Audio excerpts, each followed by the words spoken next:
আজ আমি বেগুনের এমন একটা রেসিপি আপনাদের সাথে শেয়ার করব যেটা কি না খেতে দুর্দান্ত লাগে। তো দেখেছেন আমার কাছে কত সুন্দর ছোট্ট ছোট্ট বেগুন রয়েছে। এগুলো হচ্ছে মিনি বেগুন আর আমার গাছের বেগুন, মানে বাড়িতেই হয়েছিল। তো ছোট ছোট বেগুনগুলো তুলে নিয়েছি, এগুলো আর বাড়ছিল না, কিন্তু বিশ্বাস করুন রান্নার পর দেখলাম এগুলো কিন্তু দারুণ সুন্দর খেতে। তো প্রত্যেকটা বেগুন ভালো করে ধুয়ে নিয়ে আমি মাঝখান থেকে জাস্ট একটু চিড়ে নিয়েছি। এবার ওপর থেকে আমি মাখিয়ে দেব নুন, লঙ্কার গুঁড়ো, একটু হলুদ গুঁড়ো। আর দেখুন আমি 2 চামচ সর্ষে পাউডার নিয়ে নিয়েছি, তার মধ্যে একটু নুন দিয়ে এটাকে এবার ভিজিয়ে রেখে দেবো।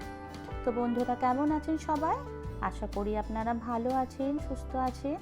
মীনাক্ষীর নতুন একটি রেসিপিতে আপনাদের সবাইকে স্বাগত।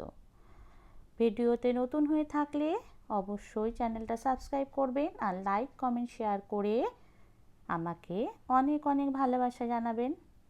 তো দেখতেই পাচ্ছেন আমি বেগুনগুলোর ওপর কীরমভাবে নুন, একটু লঙ্কার গুঁড়ো আর একটু হলুদ গুঁড়ো মাখিয়ে ম্যারিনেট করে নেব কিছুক্ষণের জন্য। তারপর এইগুলোকে আমি তেলে প্রথমে ভেজে তুলে নেব। তো ভালো করে সব কিছু আমি মাখিয়ে নিচ্ছি বেগুনের মুখের ভেতর, যেগুলো চিড়ে নিয়েছিলাম সেগুলোর ভেতর আস্তে আস্তে আমি নুন, হলুদ আর লঙ্কার এগুলো সব মিশিয়ে দিলাম। কড়াই বসিয়ে দিয়েছি, দিয়ে দিচ্ছি সাদা তেল। এবার প্রত্যেকটা বেগুন আমি এরমভাবে দিয়ে দেবো, দিয়ে একটু ভেজে নেব। এপিট ওপিট করে উল্টে ভেজে নিচ্ছি। তেল ছিটকাচ্ছে, একটু ঢাকা দিলাম।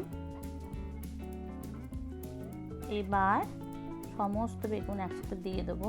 কিন্তু আশ্চর্যের বিষয় হলো দেখুন বেগুনগুলো কিন্তু একটুও তেল টানছে না। দোকানের বেগুনও মাঝে মাঝে এরকমভাবে তেল টানে, কিন্তু বেগুনগুলো একদমই তেল টানছে না, দেখতেই পাচ্ছেন।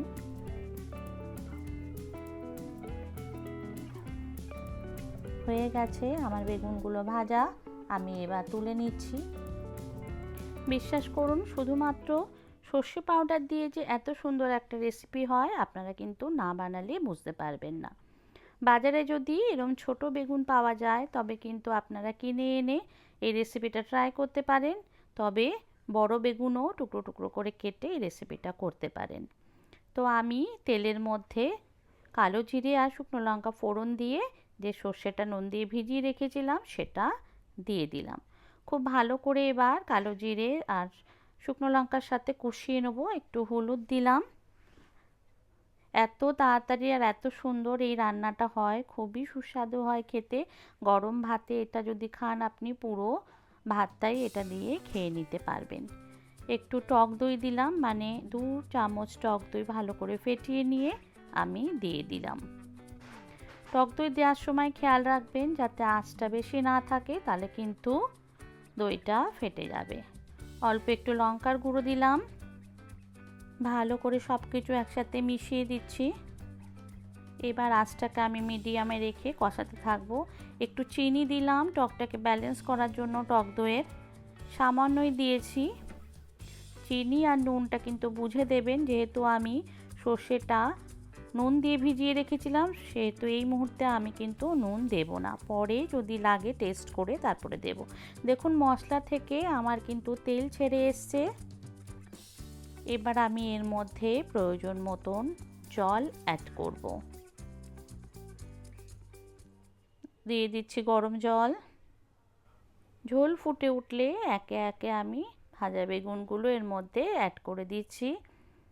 খুব বেশি টাইম কিন্তু নেবে না, যেহেতু বেগুনগুলো আমার ভাজা আছে, খুব তাড়াতাড়ি এটা রান্না হয়ে যাবে। তো দেখতে পাচ্ছেন দিয়ে দিয়েছি, এবার ঢেকে দিলাম। বেগুনটা নরম হওয়া পর্যন্ত ওয়েট করব।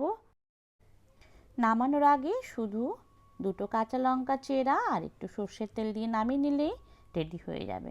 তো বন্ধুরা দেখতেই পাচ্ছেন কত সুন্দর হয়েছে রেসিপিটা। আজ তাহলে এখানে রাখি, দেখা হবে নতুন কোনো ভিডিওতে। ততক্ষণ ভালো থাকবেন, সুস্থ থাকবেন। Bye bye, bye bye everyone. Thanks for watching my video.